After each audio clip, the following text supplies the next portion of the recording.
Go.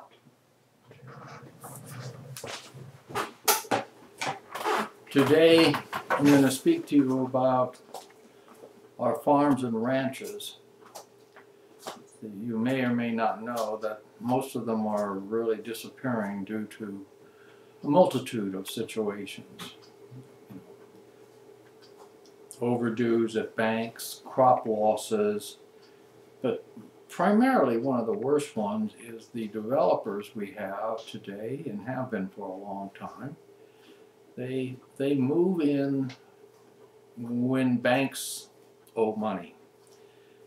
I mean, the farms owe money to the banks, and they try and they talk to the people in the city councils and everything. And there's a lot of backroom stuff going on. We've been doing that for years, and our farms being taken away by developers for other purposes.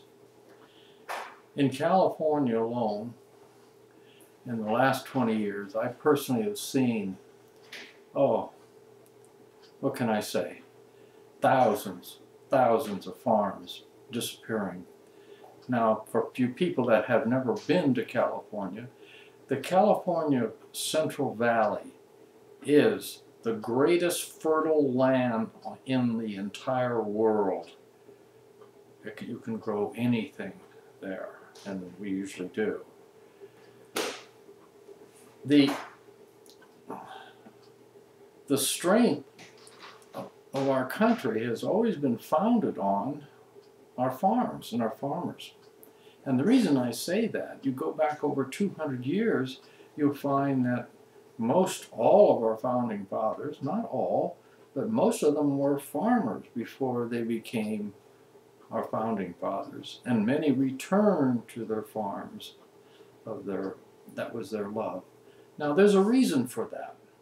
When you look back in the 1600s, when the people escaping from England, they went to Holland, and from Holland they sailed across and they landed. We've known them as the Pilgrims, or better yet, the Puritans of an era of time. Great people. And when they landed, they basically had what they had on their back, and they had a few things, but they had some seeds that they brought with them, but nevertheless, I believe half of them died before they could really set themselves into the new country called America, which it wasn't at that time.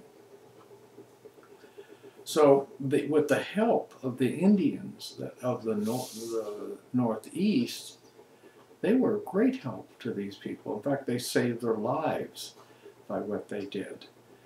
And by helping them, showing them how to fish, and showing them how to plant crops and things of that nature. Otherwise, they would have all starved to death if it wasn't for the great support and the love of the Indian people that helped our forefathers when they came here.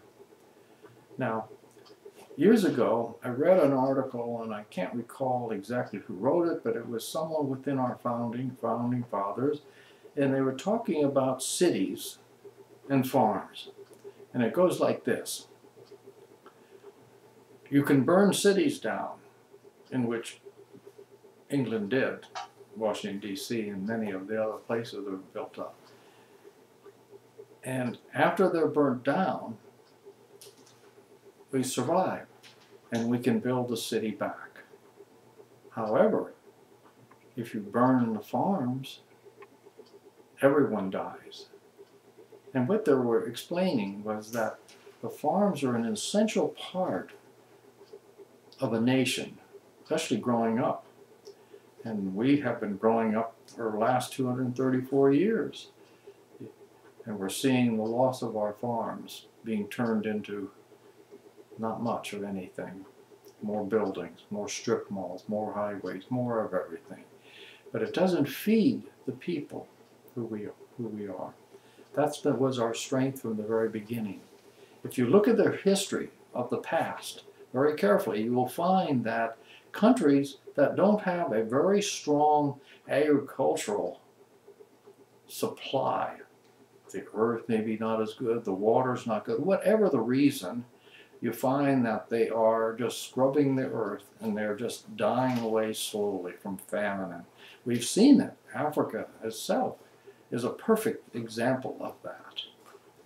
And we've gone and gone to try to help these people for many years. We spent hundreds of millions of dollars, and it really hasn't done a darn thing to the people of that continent. I'm not sure what it is, but I have a feeling it has something to do with politics of their own nation that is stalling all this stuff going on. So what I'm planning on doing to strengthen our farming thing, I'm going to set up what I call a national agricultural preserve. Now, this is basically going to be this. It's going to operate this way, and I haven't got it totally 100% thought, but it's going to work this way. The government will come in and set aside the farmland of that person. And what they're going to do is say that farmland that makes crops for us, and the same thing applies to ranching people, the same thing. And wherever that ranch is producing something for us, like cattle or whatever, tree farms are very important. There's renewable energy sources there. What they will do, that land will not be taxed. Now, what does that really do? It ensures the support of the farming and the ranching people, so they do not have to be concerned with banks foreclosing because they can't make payment for whatever reason. Now, the land that they own that has a home, just like we all have a home somewhere, if we do, that land will be subjected to property taxes that we all pay, but not the farms and the ranches. That's separate. Now, the key to this is the absolute survivability of the farming people, per se. And October 1st, I spoke to a group of people in Orlando at an art fair. And what they told me is that they're the Cabot people, by the way, make wonderful cheeses.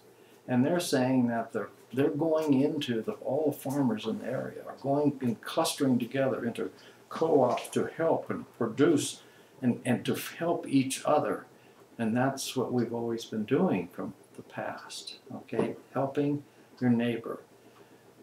Now, the one thing about that I won't probably allow is that we also have these mega millions of acres of farms or of ranchings, and they are basically owned by a extremely rich conglomerate, and they control most of the farms that fail. They just take them right over, they absorb them.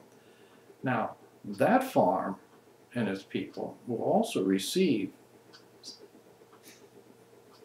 the cover of the National Preserve. No one will encroach on. However, no one in our country from that point on will ever receive any subsidies whatsoever. We will not subsidize anyone for any reason.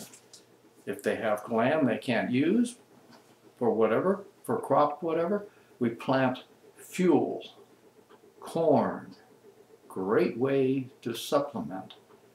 We don't have to buy things that nobody will buy and use. So I'll let it go at this point in time, and we can cover the next step on farming. Thank you very much.